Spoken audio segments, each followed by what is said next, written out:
morning, good afternoon, good evening, wherever you are in the world. My name is Kevin Meyer, and I serve as the President and Chief Executive Officer for LifeGift. And LifeGift is the organ donation and tissue donation agency and organ procurement organization, which is based in Houston, Texas. And I am broadcasting from Houston, Texas, where it is 9 o'clock in the morning, Central Time. And we welcome you to our program called Organ Donation Around the World. I want to thank Christina Ruiz Healy, who is our community engagement specialist and outreach specialist, who organized all of this and was able to invite this outstanding panel of speakers to spend some time with us. I feel so honored to be a little teeny part of this to introduce everyone. So this is all part of the National Multicultural Donor Awareness Month in the United States, where the sort of the call to action is one voice, one vision to save and heal lives. So it honors and recognizes the multicultural aspects of donation in the United States. And I think one of the amazing things about donation and transplantation is that it's one of those things and one of the highlights of our profession that donation and transplantation is an act of human compassion and kindness. And it goes well beyond borders. It goes well beyond lines in the sand. And it crosses all timelines, and it's a universal good. And that happens internationally. It also happens domestically in all of our countries, where people from various countries of origin, ethnicities, races, all do want to help others. And so all of us working in the organ donation and transplantation area, it's such a gift to be able to be a small part of that. So we want to go ahead and move along with this. We have 4 esteemed speakers. I just am so glad that you guys have joined us. I'm going to introduce real quick our 4 speakers, and then each of the speakers will take about 10 minutes or so to do their presentations. And then we'll have time for questions and answers in the chat. Christina is going to monitor that. I do want to remind everyone who is on, just go ahead and make sure you mute your microphones. And if you have questions or points that you'd like to bring up, go ahead and put those in the chat. Our first speaker today is going to be Dr. Emmy Mueller, and she is the head of the Division of Surgery at the University of Cape Town, South Africa. And I don't think I have to say too much more about the history of Cape Town, South Africa and transplantation. So very, very happy to have you. You're the president-elect of the Transplantation Society and many other credentials. And I'm very honored, especially because of your pioneering work in getting the HIV positive donor, HIV positive transplant program going, which LifeGift became an early part of that program as it spread to the United States with Johns Hopkins and so forth. So thank you for that. Then Sunana Singh is the Chief Operating Officer for Organ, which stands for Organ Receiving and Giving Awareness Network, based out of New Delhi, India. And you've done incredible things. You started this, you were the founder of this program, and you're very involved on an international basis in expanding donation and transplantation in India. And then our third speaker who's going to be up is Mr. Juntaro Ashikari from the Japan Organ Transplant Network. And he has done so many things in donation and transplant. Started out as a coordinator, is what we call in the United States, on the front lines, and have moved through all the ranks with the Japan Organ Transplant Network, and serves in many capacities to help advance donation and transplantation in Japan. And then our 4th speaker is one of LifeGift's own, Woodley Ambroise, who is our Director of Organ Operations and Recovery Services. And she is going to talk about donation in the Caribbean. And her origin and her background is from Haiti, as I understand it. And Woodley has extensive experience. She's got an MBA, MSHA, and has done incredible work, and basically and actively day in and day out supervises and runs our organ placement center. as well as our surgical recovery teams and organ perfusion. So she's got deep experience in this, and I can't wait to hear what she has to say. So without further ado, we're going to go ahead and move right to Dr. Mueller. If you'd like to go ahead and get started, and I'm going to go on mute, and can't wait to hear your presentation. Thanks, everyone. Thanks so much. It's wonderful to be here, and it's wonderful to present to you here from Cape Town. And I'm going to start by telling you my story of HIV positive to positive transplantation in South Africa. And I called my talk Changing Healthcare Policy, because that is effectively what happened here. But I'm going to share with you that it happened, I think, by accident and not really by intention. So this is the hospital where I work. It's Groote Schuur Hospital's old main building. It's a beautiful building here against the mountains. And it is in this hospital that I started working as a transplant surgeon at about 2005. And it is in this place where I have worked to change policies, not only for South Africa, but also for the rest of the world. And I'm going to take you through, if you look at the left, how we started and what happened locally as a result. And then I'm going to move to the right-hand side, where I'm going to talk a bit about the impact of the work, where we are now, what we're planning next. And lastly, I will reflect a little bit on some of the things that I think is important for me as a leader in the healthcare sector after doing this. So let's think about where it started. So when I started working as a transplant surgeon, we were just in a place where antiretroviral therapy became available in South Africa. HIV still had a huge stigma, and the political situation was very unstable in this regard. Everybody was aware that we were in a healthcare crisis. Not everybody was willing to acknowledge what the impact of HIV and the lack of antiretroviral therapy in South Africa is. As you probably know, we have one of the highest incidences of HIV in the world, and it's also interesting that we have speakers here from India and other places which we are facing similar problems. But I think one of the unique issues in South Africa was that there was an unwillingness from the South African government to pay for antiretroviral therapy. There was an unwillingness to accept the impact of HIV in our country, and it took us a very long time to convince the politicians that this needs to be done and that this problem is not going to just go away.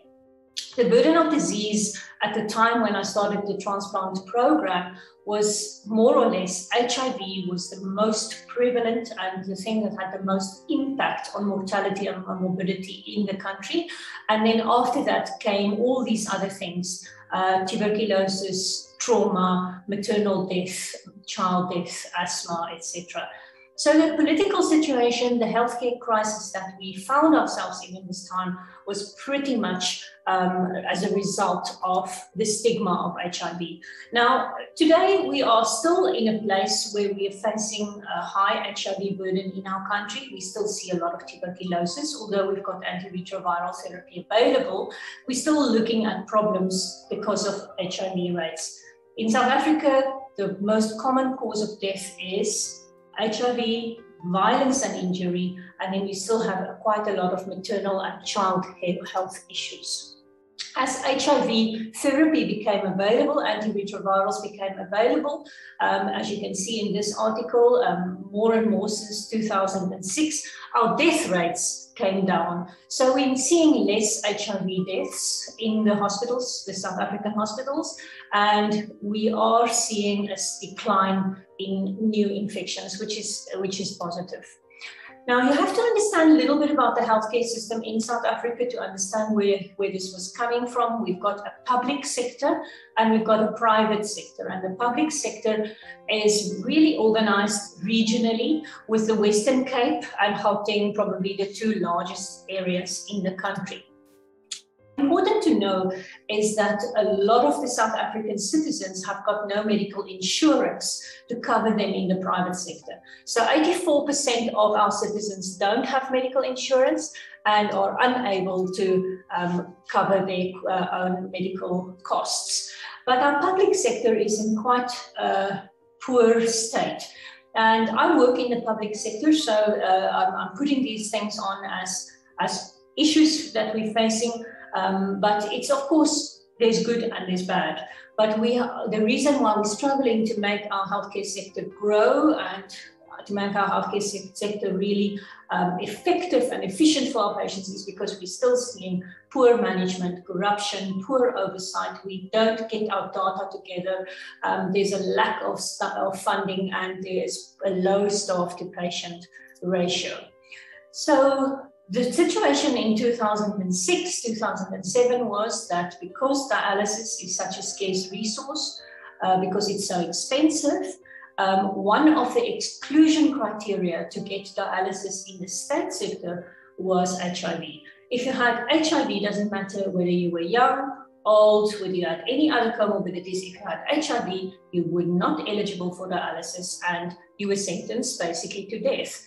So I decided to start using deceased HIV positive donors for these patients. I felt they had nothing to lose, despite some considerations which were completely valid. We were using marginal organs. It was a difficult ethical choice. There was a huge issue with what will happen with the second viral strain, and we weren't sure how the opportunistic infections will impact on our hospital and on our scarce resources.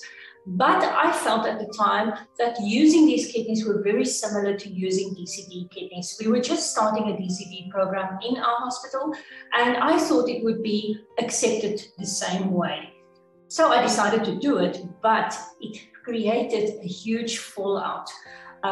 It was very, very difficult for some of the medical people to accept this problem and to accept this potential solution. And also because I initially set it up as a clinical treatment option and not necessarily as a research study, there was a lot of criticism from the medical community. So I started transplanting 2 people in the beginning of September 2008, and it went really well. And I transplanted 2 more patients in October of 2008, and it went really well. And we actually published our first provisional results. But there was a huge amount of pressure, political pressure, pressure in the hospital that this can't happen. And the concerns were that the ethical decision-making was not appropriate. So using marginal organs for patients like this is inappropriate, although actually they weren't eligible for dialysis. So the only other option for them was to die. And the other thing was, I think that there was a bit of a scaredness around the impact of the financial decision to transplant these patients. So then I started to do a few privately funded patients while I had this issue in the state sector, and we did 6 privately funded recipients, and they all did very well. So at the end of 2010, we got permission to continue in the state sector. Then after that, the dialysis policy changed in Cape Town, and we got permission to use HIV positive patients for dialysis. And then we started to build this out to the rest of the country. And slowly, this had an impact in our own country, but it also had an impact internationally. And this was the situation in the USA. We know that the HOPE Act was accepted in 2013, and there was also interest in Europe, in Switzerland, in the UK. A lot of publications came from this. We published around the clinical safety, we published around the virological safety. And, you know, it is wonderful to think that something that was done for a clinical need in our local setting had such a good footprint in the rest of the world. Now, I want to just quickly show you some of our results. This was our clinical results, which we published in 2015. And the transplant patient and graft survival compared fairly well with what we're seeing in South Africa for non-HIV patients. So at 5 years, our patient survival was 82% and our graft survival 77%. But one of the ongoing problems with HIV transplantation is, of course, the high rejection rates. So we know that our patients get more rejection, that they need more immune suppression than the non-HIV positive patients. And that is one of the ongoing questions in the field. Now, lastly, I want to just think about a few general things because this is such a short talk. I don't want to go into a lot of detail, but I think one has to always think back about when you've done something like this. And I think for the international audience, I want to ask you, can one change things if you just follow protocols? That's just a question I want to put out there in the open.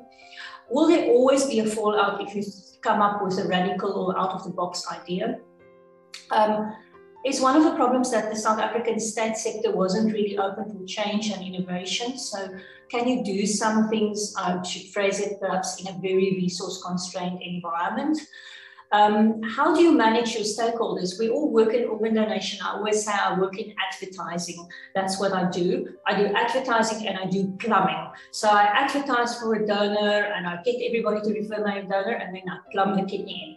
So those are the two things we have to think about. And then how do we change the evidence to practice evidence-based medicine? So what do we do underneath the evidence? And that is what I want to put into the discussion today. So thank you very much for inviting me to do the talk, and thanks to my team who are always helping me to do great work. Wow, that was great, Dr. Miller. Thank you so much. Yeah, I think the questions, the slide with things to think about do cross over the whole spectrum of healthcare and social cultural uniqueness within each country and of course across the world. And you're pointing out the initiative around leadership, both around clinical initiatives and then also around people leadership. I mean, all of this stuff is so intertwined and it helps expand the benefit to other people who can benefit, and then the ability to utilize organs that otherwise were being discarded. And it really highlights in each country and each social group that there are social and political and resource constraints that are huge challenges. So how you overcame that is just amazing. So thank you. And to do this so succinctly, we really, really appreciate that. Okay, so our next speaker is going to be Sunana Singh. And again, dialing in from New Delhi, from India. And again, it's such an honor to have you, and I cannot wait to hear your experience and some lessons learned and things that we can put into practice here in the US. Thank you. Thank you. Thank you so much for having me here. I hope everybody can see the screen. Yes, we can see. Yes? Perfect. All right. So thank you so much, Christina and Kevin, for having me here. So I'm going to talk about organ donation in the Indian setting. And the topic given to me was cultural perspectives, organ donation process, and communication and educational strategies. So Organ India is an NGO. We work under the aegis of NATO, which is the National Organ and Tissue Transplant Organization, which is the apex body in India that looks after organ donation and transplant. And the system is that there's NATO, then there's ROTO, which are regional agencies. There are 5 of them, which cover India. And then there are SOTOs, because health is a state subject. So each state in India has its own health ministry, and therefore its own SOTO, which will look after the coordination and networking for procurement and distribution of organs. So that's how the system is in India. And then there are a lot of NGOs who are working either nationally or they're working in their small areas. And they contribute a huge amount to the awareness of the training and lots of activities that happen in the country. So these are the people, amount of people needing transplants. That's 5 lakhs. That's about 500,000 a year who are facing organ failure. And out of 1.3 billion people in India, there are less than 1,000 donors, deceased donors every year. So we have not even hit the 1,000 figure. I think the highest we hit was 900 in 2018. This is India in comparison to the rest of the world in terms of donors per million population. As you can see, it's very low. It's 0.52 per million population, which is extremely low. And most of those people, 500,000 who are waiting for organ transplants, are not going to get the organ transplant that they need. So this is a chart from 1995. So the organ transplant law came into force in 1994 in India. And as you can see, it is increasing. There is more awareness, but not to the level that obviously that we need. You can see the green pie chart here. Those are all living donations. So out of those approximately 30,000 transplants that have happened in India, about 25,000 of them have been from living donors, and only five of them, around five or 6,000 have been from deceased donors. So huge gap there.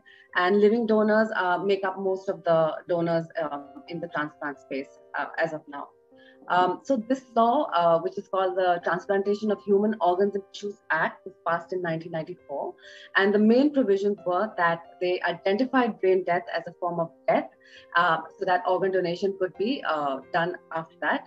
It allows for transplantation of human organs and tissues, the regulatory and advisory bodies, which are defined there. Living donors can only be your near relative, or other than near relative, but other than near relative, most of the time do not get permission. This is to stop organ trading, and this is to stop people from financially compensating somebody else. So if you want to be a living donor, you can only give to your near relative, and near relative is very clearly defined as your immediate family and some cousins and aunts and all of that. There's punishment for trading or removal without authority, and registrations of patients is done by transplant centers, who are then connected to the nodal agency in the state. Similar to, I think, the program you have in the US. And registration of donors is done by the government, or it's done by NGOs who can register donors and then give them a registration number. But as per law, family consent is mandatory for organ and tissue donation. So no matter, even if you have a card or if you have made it clear that you want to be an organ donor, it doesn't matter. It is the family who will eventually decide.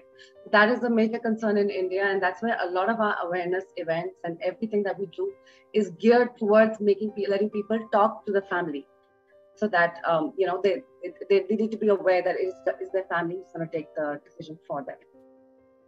So in terms of cultural perspective, of course, India is a huge country, lots of states, lots of languages, lots of religions, lots of cultural differences. There are some challenges, and yet there are some great aspects to this as well. The main challenges are in living donation a lot. That is fear of donation, and I said that living donations, most of the donations happening in India are living donations. People are scared. They don't know what organ donation is. They've never been told what it is. They don't know what's going to happen if they lose one of their vital organs like kidney or liver. There's a concern that what will people say in the community? And if it's women, will they be able to get married? Will they be able to have kids? Can you have a good sex life after your marriage? All those are huge concerns. Unfortunately, there's a huge male-female disparity, and there's 20-year-old data that revealed that most of the donors in the living donation scenario are women, 75 to 80%, and most of the recipients are male. That this is a big disparity which a lot of our hospitals and transplant coordinators, everyone is grappling with, because the woman, there's many reasons. One is patriarchy. One is the woman is financially dependent. She's emotionally dependent on the man. Most of the time the men are breadwinners, so the woman feels that if my husband dies, what are we all going to do? So a lot of factors contribute to this disparity, and there are many times when women are kind of not forced, but there's a lot of pressure on them to donate. So what most people do in hospitals now is they feel that the woman is not going to donate or doesn't want to donate after talking to them. They actually say that she's medically unfit. I mean, that is one of the things that the hospitals are trying to counter, this whole male-female disparity by doing that. But nevertheless, it's there. You can even see on the chart over here that the males receive most of the organs as well. There's several communities that feel that if you're born without an organ, then you will not get that organ in the next life when you're rebirth.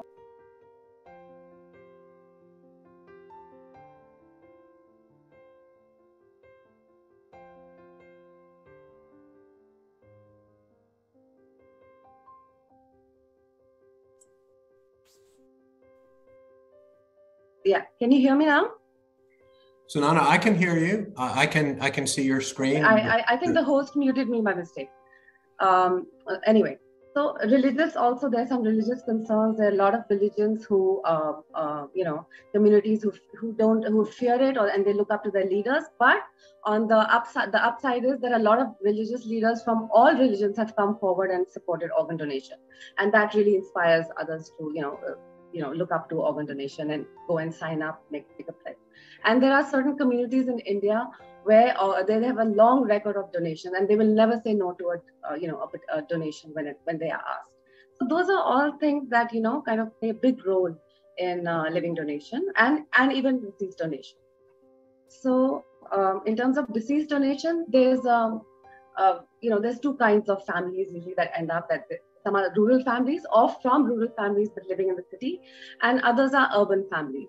So rural families, the issue that happens a lot in North India is that the woman does not come to the hospital. So if her husband is brain dead, it's the relatives who take the decision, and they don't inform the woman, and they don't let her come to the hospital. But because by law, the next of kin has to sign on the form, the donation falls through because the woman just doesn't come. Patriarchy, men dominate decision making in some societies, a lot in the north. Awareness is low. There's a communication gap between doctors and family. Some level of mistrust as well because they don't understand the whole situation. However, rural families agree to donation faster than urban families do, despite being unaware of the subject. And in urban families, there can be superstitions, there can be astrologers, there can be a lot of different opinions sought about whether they should donate or not. Is brain death really death? All of that. And that delays things a lot. And sometimes when they come back and say, yes, it's too late. But on the other hand, urban families are much more aware of organ donation. Things have definitely improved in the past 8-9 years, and more people are aware. And even if the doctor or the hospital doesn't ask them about organ donation, they themselves will come forward and say, what about organ donation? Can I donate the organs? Can I donate the eyes? So that's how it is culturally here. In the communications and educational strategies, there are a lot of things. NGOs take the lead here in India. There are many NGOs who are doing a lot of great work. There's in communications and education, the medical schools do have a chapter on organ donation. We at Organ India have got a school program going with the Delhi government and with the government of the neighboring states, and they issue a directive to all the schools saying that you must call them for a talk on organ donation. There is a chapter as well on organ donation in the school curriculum. Otherwise, we do a lot of social media. Social media was a previously untapped field when we kind of came, and we started in 2013. And since then, I've found that all NGOs, everybody has gone onto social media, and they have a huge reach there. These are the educational strategies. So Medical Council of India has a whole course on organ donation. There is a postgraduate diploma course in transplant coordination as well, run by one of the NGOs. These are all our school programs and school programs of other NGOs as well. Another thing that is majorly really helped bring about awareness is media houses taking this up as a cause. Like Times of India has a whole campaign every year.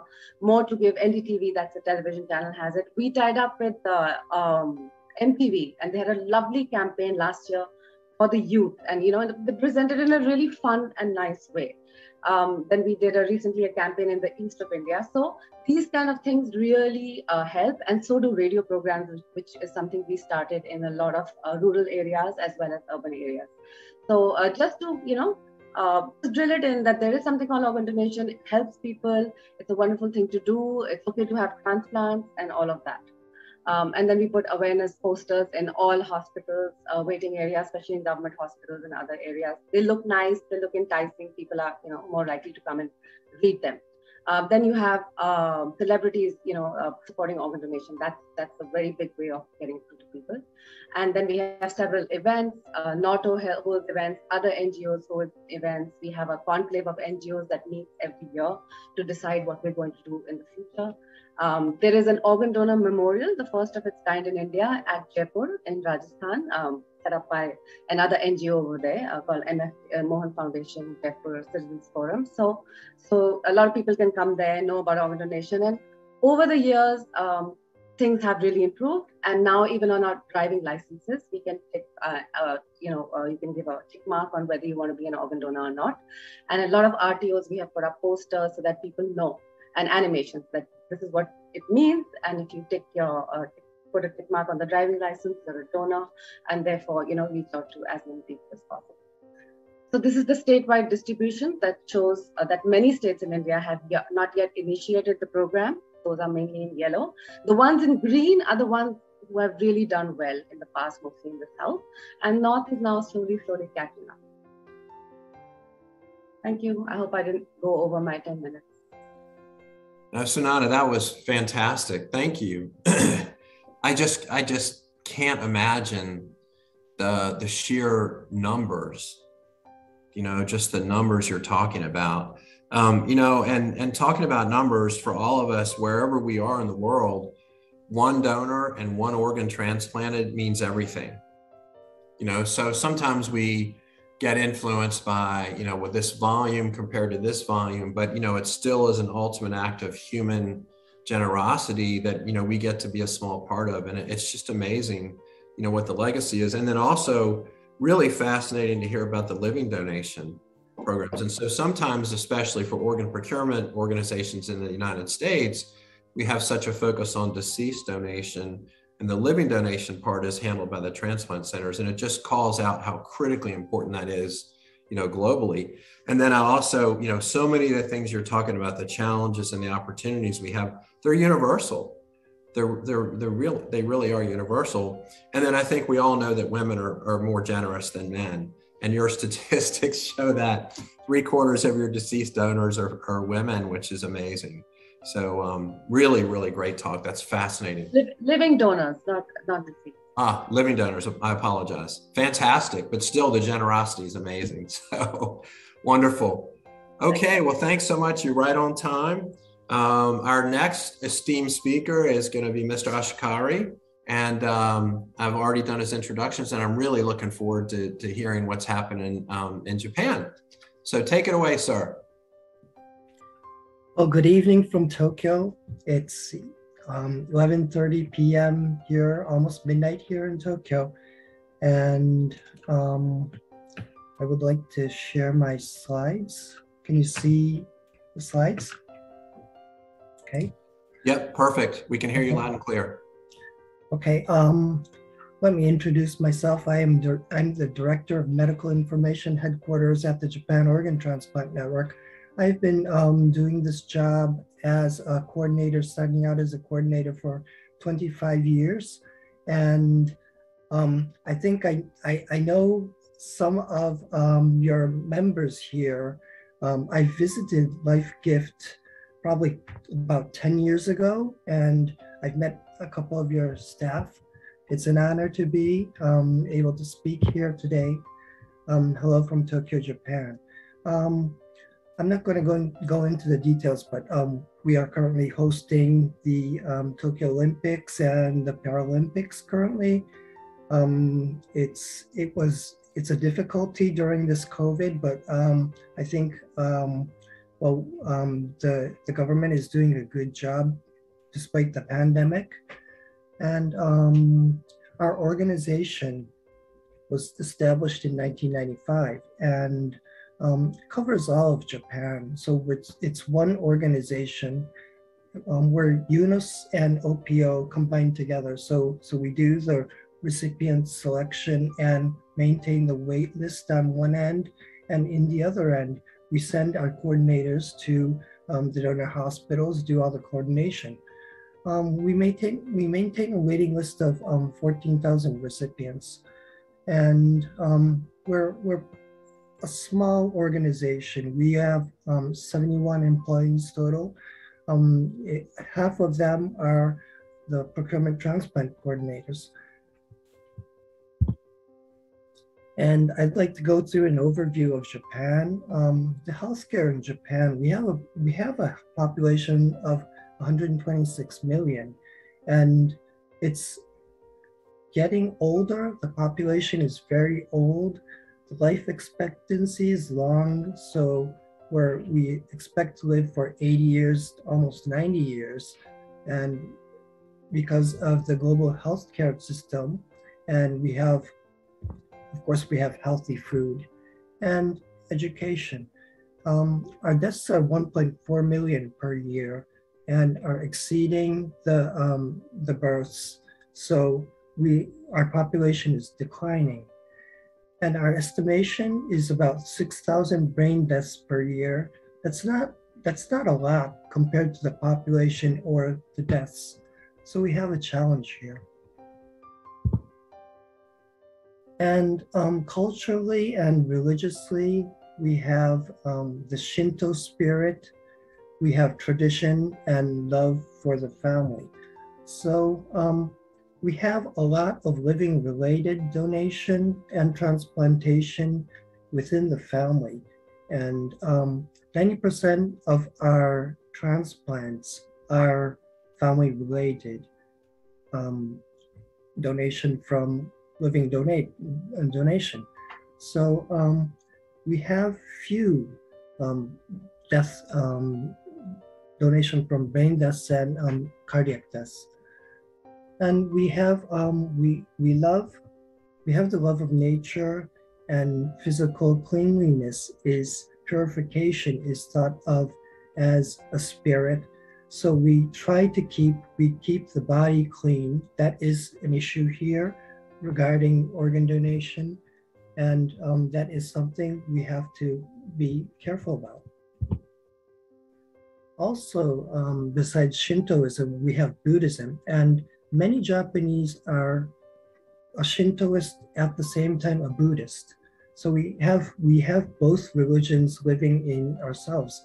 And the Far East Buddhism, what we have to pay respect is treatment to the body with dignity and show respect to our ancestors. So in organ donation, the decision making is done by the whole family. There is not like a key person, it's the whole family we have to talk to. And often it is an extended family. And also we cooperate to live together. So that connects with living donation within the family. But this Chinese character here is Wa. It translates to peace, harmony, and also Japan.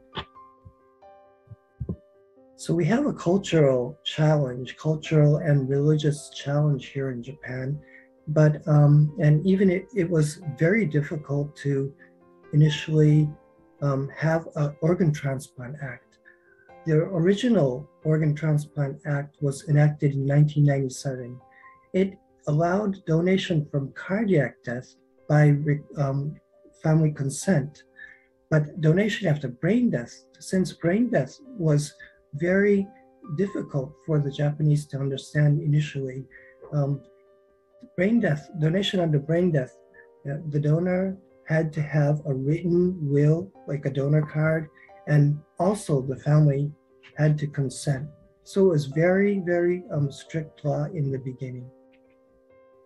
And after that, in 2010, we revised the Organ Transplant Act, and the revised organ transplant allowed the family to consent donation after brain death without the person, the individual, having a donor card. So after, before the former Organ Transplant Act was enacted in 1997, you can see here, and we had, you can see in the light blue, the sky blue bars, we had many DCDs, but barely any DBDs. We had like only 10 donation after brain death in like 1999 to 2009. But after the Organ Transplant Act was enacted in 2010, we had an increase in the donation of brain death donors. So the number of brain death donors changed, but actually the total number of donors didn't increase that much. And well, in 2019, we had the most donors. We had 125 donors, and mostly were brain death donors. But in 2020, after 2020, the pandemic hit us, and we unfortunately are decreasing currently. In 2021, currently we have probably 2/3 of the number of donors from 2019. And the number of organ transplants in Japan have increased steadily. And as you can see, I will go one slide back. The total number of donors haven't really increased that much, but the total number of transplants have increased. You can see in 2019, we had 480 transplants. This is another comparison of the donors 10 years ago compared to 2019. So the total number hasn't really increased, but the total transplants have increased. And in 2019, the organs transplanted per donor was 5.3 for a brain death donor and 1.9 for a circulatory death donor. We do not transplant livers or extrarenal organs from DCDs, so it's 1.9. But we transplant 5.3 organs from DBDs. Well, that is because the DBDs, we have a low number of DBDs, and we try to maximize the number of organ donors per donor. And the reason we can do this is we have a medical consultant system. We send physicians. We usually send 2 physicians from the nearest transplant center to the donor hospital, and they evaluate and manage the donors, collaborating with the attending physician. And usually one heart transplant surgeon or cardiologist and one lung transplant surgeon goes to the donor hospital. And the heart transplant surgeon goes and does the evaluation and management for the heart and the abdominal organs, such as an ultrasound. And the lung transplant surgeons go and do evaluation and management for the lungs, and they bronch the donors to stabilize them. And another thing we do is we send the charts and image data, X-rays, CAT scans, ultrasounds to the transplant centers for evaluation, and they can see we give them a lot of data, so they can evaluate, and they also come to the hospital beforehand, evaluate the donors again before going to the OR, and we have a recovery team huddle with the donor hospital staff, and all the transplant surgeons gather, and we cooperate with everyone else, so that maximizes the organs we transplant. We are able to transplant per donor. Okay, that concludes what I want to say. Japan has a unique cultural and religious background.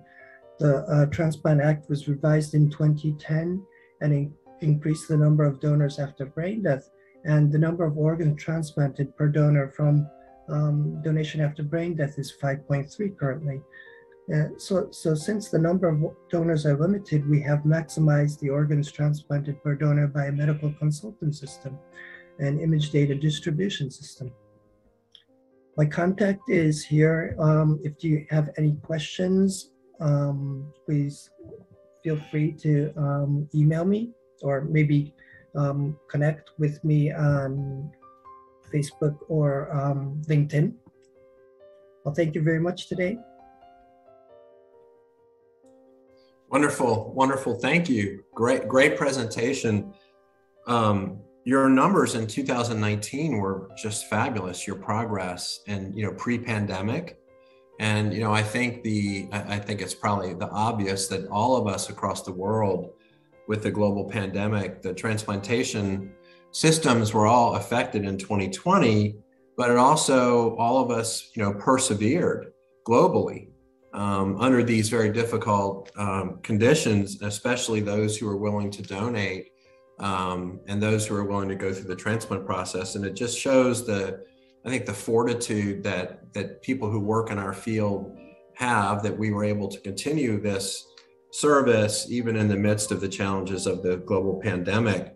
And also, you were talking about the role, or you can see the role of how legislation can really help increase donation or change the dynamic of it, even in the setting of strong cultural and social and spiritual factors. So it's fascinating. I learned a lot about, again, some of the spiritual components of the country, and of course for us in the United States and for us here at LifeGift. Your description of that is going to help us have a better understanding when we talk with families of Japanese families and so forth. So thank you.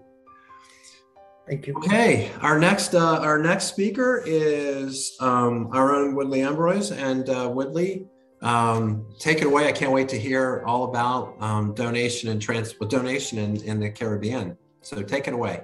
Thank you. Good morning, everyone. My name is Woodley Ambrose. Can everybody see my screen? We see you and we hear you loud and clear. Perfect. My name is Woodley Ambrose. I'm the Director of Organ Operations Surgical Recovery. And this topic is very near and dear to me. Being of Haitian descent, my parents were both born in Haiti. So when started at LifeGift, it was very interesting for me to understand what my family, or what my people, so to speak, feel about or in regards to organ donation. And as I continue this presentation, I'll share my family's perspectives and other individuals who are of Caribbean descent, their perspective, and how that also can impact donation in the United States. So just a brief overview, we're going to talk about the history of organ donation within the Caribbean community. I'm going to touch different perspective of organ donation from different Caribbean countries, just to give an overview. Living donation versus deceased organ donation, the challenge that we have, and how we can go ahead and change the narrative to go ahead and provide more education to the community. First, I'm going to start with Trinidad and Tobago. They started their organ donation transplantation programs back in 2006, and they reached their peak in 2010. What's interesting about Trinidad and Tobago, and that stands out among the rest of the Caribbean countries, is that they're the only one that have legislation to be able to do transplantation, and they're the only one that actually have a governing body that actually regulates transplantation and donation, to make sure that there's a system. They're usually actually using the match system to ensure that the recipients and the donors are actually a match. So that was very interesting. They do have a donor registry program, but with them, even though you're a registered organ donor in Trinidad, you still have to go ahead and ensure that your family is aware, because upon your death, they still will have to provide consent in order for them to proceed with organ donation. They only do recovery of transplants of corneas and kidneys. They do have both deceased organ donors and they have living donors, and they've transplanted over 194 kidneys from both living and deceased donors since they started in 2006. This is a sample of their pamphlet they do give out, and to give questions and answers to go ahead and dispel some myths that are within the community. But this is something they have. They tell you where to go ahead and go get registered, to be able to share the information with your family. And the good thing about them is that also there is no charge when you're getting a transplant, or if you're the donor family that's given the organ. Next, I'm going to speak about Jamaica. Their first kidney transplant was in 1971. Their first liver transplant, which happens to be a pediatric, occurred in 2018. They currently have 7 children waiting for a liver transplant.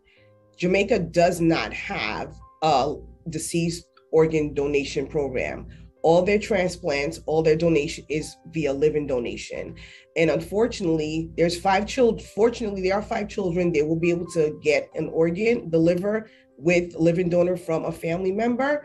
But there are 2 children, if they don't find someone to go ahead and become a living donor for them, because they don't have a deceased organ program, those 2 children will end up passing away. There is a push, and the Ministry of Health is in support of organ donation, but because this is considered to almost be like taboo to go ahead and do manipulation of the body after death. So that's why there's a little bit of a hold for them to proceed with the law to go ahead and go put this into action. They also think that, even though there's benefits to deceased organ donation, because this will allow someone else to live, because it's the dead body, the majority of the country is against moving through with deceased organ donation. I'm gonna touch base on Cuba, and they're doing very well. They have both a deceased and a living donor program. They started their first living donor in 1971. In 2019 alone, they did 206 transplants. They do need improvements in their organ procurement system, but they do procurement of all organs, including thoracics and abdominal organs, which is different from the rest of the Caribbean. Next, I'll touch bases with Panama. They performed their first living transplant in 2011. They performed their first heart transplant in 2016. With Panama now, they do have the option to register to be organ donors, but with them also, they do not have a governing entity to monitor or regulate organ donation. And as a result of that, and that's going to be the same themes with the other countries, and we'll discuss that with challenges, there's a fear in regards to organ donation and who can and will receive these organs. Now I'm going to speak about Haiti, which is where my family's from, so this is near and dear to my heart. They started their first kidney transplant program in 2008. They performed their first living donor in 2009. They've only done 8 kidney transplants since the inception up in 2018, but their renal graft survival rate is pretty good. It's 98% after the first year and 92% after year 5. They do not have deceased donation, and they do not have a regulatory agency. They do have dialysis for their patients, but transplantation and dialysis is extremely expensive. And a lot of people in the Caribbean, the number one thing that's affecting them is, of course, with hypertension, is a lot of them are in need of kidney transplant. And without the education necessary for us to start a deceased donor program in these countries, we're going to have a lot more people not being able to survive or live another day. So we're going to discuss living donor versus deceased donor. Living donor is widely accepted and is most common throughout the entire Caribbean. Deceased donor is new to most of the country, and they're not accepted by most. And the problem is that they do not understand the concept of deceased organ donation. They feel like the body should not be harmed. So in the Caribbean community, once someone is dead, the person needs to go as they came. They died with all their organs. They're supposed to live and go on with all their organs. Even and these beliefs are migrated with the individuals when they come to the United States, because there was a situation that happened in Florida where a Haitian family, they did go ahead and they donated their child's organ. And after that, there was issues because they felt like there was a misunderstanding, because they felt like now their child's not going to be at peace because they don't have their heart and they don't have their eyes. So there's still a lot of education that needs to happen within the community. Challenges: lack of funding. Of course, we have a lot of these, unlike the United States, we don't have upper, lower, middle class. We don't have a defined healthcare system or defined system where people are able to get insurance. There are lack of funding where people aren't able to fund their means in order for them to obtain these transplants. Education, benefits of the organ transplant, the understanding the difference between brain death and DCD donation. There's no awareness that needs to happen. There's a lack of awareness. Misconception. A lot of people feel like if you have the money, then you'll get the organ. But if you don't have the money, you're not going to have the organ. And there's issues with organ trafficking, black market. So because there's not an infrastructure there to support organ donation, and there's a lack of understanding and mistrust within the community, people are reluctant to go ahead and be organ donors. And speaking to a number of people who are from the Caribbean, if regards to living donor, they'll go ahead and say, yes, I'll go ahead. If my family member needs it, my brother, sister, cousin, aunt, I'll go ahead and be an organ donor. But I don't want to go ahead and give an organ to somebody that I don't know who this person is. Suppose this person come and kill somebody, or this person does harm. How do I know this person actually going to get the organ? So there's a lot of challenges and misconceptions out there. And with the Black market, with tourism, that also poses another issue within the Caribbean community. So there are themes against organ donation, religious beliefs. People feel like we came to this earth with all our organs, supposed to go with all our organs. Sorry. There are cultural influences. So I'm going to take my family, for example. I even did a poll within my family to see, okay, what are your take on organ donation? Because when I started working at LifeGift, everybody was like, okay, what do you do? What is it about? And even within my own family, and my family, 97% of my family works in the medical field, either nurses or doctors, respiratory therapists or pharmacists. And it's shocking to see that the majority of my aunts and my mom, their view on organ donation, they're more on the living donor side. So if someone in their family needed the organ, they would have been more than happy to go ahead and donate that organ. But for them to be a deceased organ donor after they pass away, that's something that they're against. And it comes down to mistrust of the healthcare system. They feel like the doctors are going to lie to him, the healthcare professionals are going to lie to them and will not tell them exactly what they need. Or if they are registered to be an organ donor, they will not do everything in their power to save lives. There's a fidelity of brain death. And there's no laws to support brain death declaration. So for them to understand, okay, yes, this person is on this machine. I see medication on next to the patient. I see the patient's on the ventilator, but the brain is no longer functioning. So there's that as well. So for them, they see the chest rising and falling. So their understanding is that this person is still alive. Why are we going to take these organs? Their reservation about the overall process itself. So understanding the concept behind organ donation, understanding that unfortunately, for someone else to live, someone else has to die, but the person, we're not going to take these organs prior to the patient's actually dead.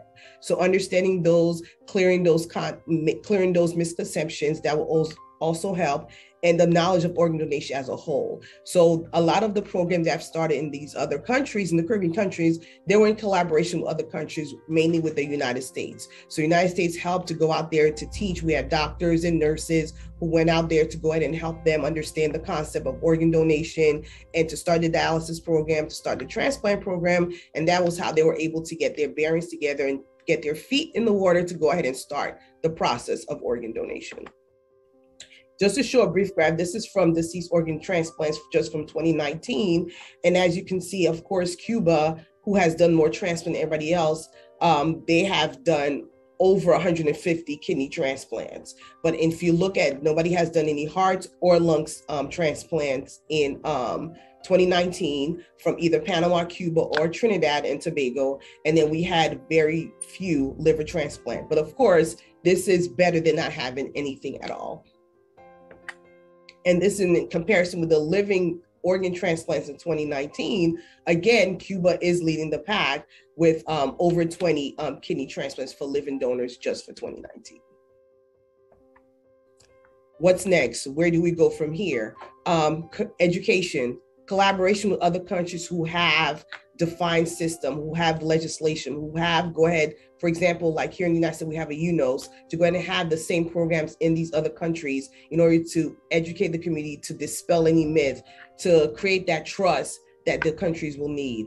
And the country will need in the healthcare system, because that's the number one thing, the mistrust of the healthcare system, the black market and the trafficking of organ is a big deal in regards to organ donation in the Caribbean communities. And that's all for me. Great, thanks, Woodley. We are wrapping things up here in a few minutes, in just 1 minute. I did want to say, for those of you who have specific questions, if you could just pop them in the chat, we will make sure that we get the information, back to you, because we do want to try to stay on time. This has been fantastic. You know, it seems like there's two universal themes. Well, there's a lot of universal themes here, but a couple that pop out to me is that wherever we are in the world, working in donation and transplantation, it's so based on trust. Regardless of the rules, regardless of the social cultural beliefs, so much of this is so dependent upon trust. And it's the thing that we all deal with, trying to help our communities from wherever people are from, to increase the trust in our system. And that's the first thing. And then the second thing is, regardless of the social cultural limitations or opportunities to educate and create awareness, generosity, this is all based on generosity for all of us. And it's so beautiful, especially in this time in the world, is to see that this generosity goes across all of our countries and all of our societies and all of our various religious and spiritual groups. So it is fascinating. You know, one thing that I wonder about is, I didn't realize that there were so many donor registries internationally. And, in various countries, linking up these donor registries as donation becomes so universal and so international. It's a fascinating idea to think about. If we have people who are traveling, asking about, are they registered, or their family members, or looking for that information. So that's one opportunity that we have. So I think we need to wrap it up. We're right at the top of the hour. I am so, so grateful to all of you. This has been such an honor for Life Gift to have all of you speak with us and share your knowledge. I wish we had so much more time. This is so fun. Be safe, everyone. Be well. And thank you so much. Take care. Thank you. Thank you.